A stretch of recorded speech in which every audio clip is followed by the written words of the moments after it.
Tahukah anda, saat Melaka runtuh dan sultannya hidup dalam buangan, ada sebuah negeri yang memilih untuk berdiam diri. Ketika negeri-negeri lain mula mencari raja baharu, takhta di negeri itu dibiarkan kosong. Dan ketika Sultan Mahmud Shah berundur ke Kampar, negeri itu hanya menunggu. Dan negeri itu ialah Perak. Perak pada ketika itu berada dalam keadaan tanpa raja. Beruas menjadi pusat pentadbiran, dan negeri ini ditadbir oleh orang-orang besar berlandaskan adat yang telah lama dipegang. Kekosongan takhta bukan berlaku kerana perebutan kuasa, tetapi kerana satu pendirian yang jelas. Bagi Perak, raja bukan sekadar pemerintah harian. Raja ialah lambang kedaulatan. Selagi warisan Melaka masih diakui sebagai sumber kuasa yang sah, selagi itulah Perak tidak akan mengangkat raja sendiri. Atas pendirian itulah takhta dibiarkan kosong. Keputusan ini dimuktamadkan melalui mesyuarat seisi negeri. Orang-orang besar Perak sepakat bahawa Perak tidak akan melahirkan raja tempatan.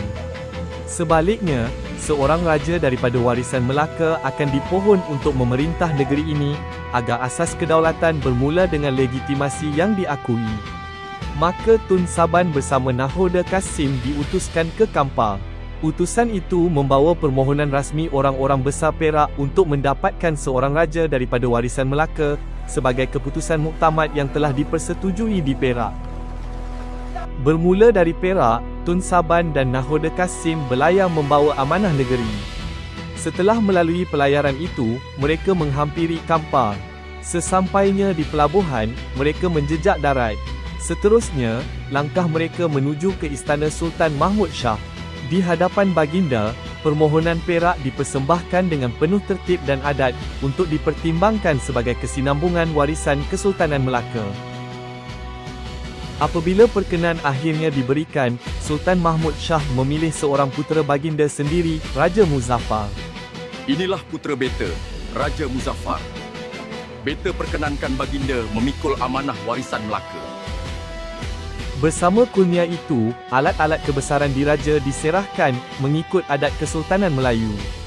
Pedang cura si manja kini, cap kayu kempa, serta nobat dan surat ciri, menjadi tanda bahawa warisan Melaka tidak terputus tetapi sedang berpindah. Dan dari Kampar, sebuah perjalanan baharu pun bermula. Nak ajar sejarah lebih mudah? Semua koleksi video ikut buku teks sekolah rendah dan menengah ada di cikgushare.my.